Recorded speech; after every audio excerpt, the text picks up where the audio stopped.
மந்திரப்பூவும் பேசும் கிளியும். ஒரு அழகான காட்டில் பஞ்சு என்ற ஒரு முயலும் பாப்பா என்ற ஒரு கிளியும் சிறந்த நண்பர்களாக இருந்தன.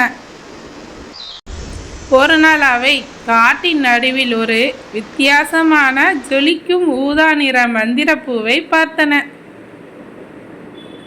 அந்த பூவின் அருகில் சென்றபோது அது மெல்லிய குரலில் பேசியது. என்னை நுகரும் எவருக்கும் ஒரு விசித்திரமான சக்தி கிடைக்கும். ஆனால் அந்த சக்தியை தவறாக பயன்படுத்தினால் அது மறைந்துவிடும் என்று கூறியது. முயல் பஞ்சு அந்த பூவை மோப்பம் பிடித்தது. அடுத்த நிமிடம் பஞ்சு முயலுக்கு மறைந்து போகும் சக்தி கிடைத்தது. கிளி பாப்பா அந்த பூவை தொட்டது. அதற்கு விலங்குகளின் மொழியை புரியும் சக்தி கிடைத்தது. அப்போது ஒரு பெரிய காட்டு பூனை தூரத்தில் பதுங்கி வருவதை பாப்பா கிளி பார்த்தது. பூனைக்கு மற்ற விலங்குகளின் மொழி தெரியாது. இன்று இந்த முயலை வேட்டையாடி விடலாம் என்று தனக்குள் முணுமுணுத்தது. கிளிக்கு அந்த பூனையின் எண்ணம் புரிந்துவிட்டது.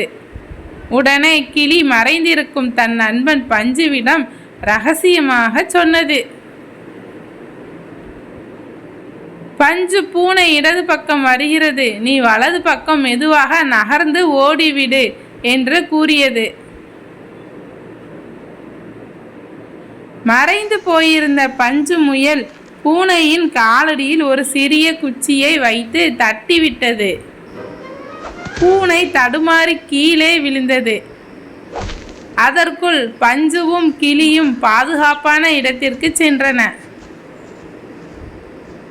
தங்கள் மந்திர சக்தியை வைத்து ஒருவரை ஒருவர் காப்பாற்றி கொண்டதால் அந்த பூ மீண்டும் ஜொலித்தது.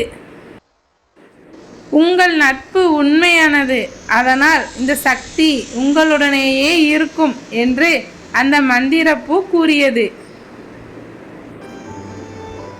நீதி: ஆபத்து காலத்தில் நண்பர்களுக்கு கை கொடுப்பதே சிறந்த புத்திசாலித்தனம். நமக்கு இருக்கும் திறமையை கொண்டு பிறரை காப்பதே மேலானது. கதை பிடித்திருந்தால் லைக் பண்ணுங்க. இது போன்ற கதைகள் கேட்க நம்ம சேனலை சப்ஸ்கிரைப் பண்ணுங்க.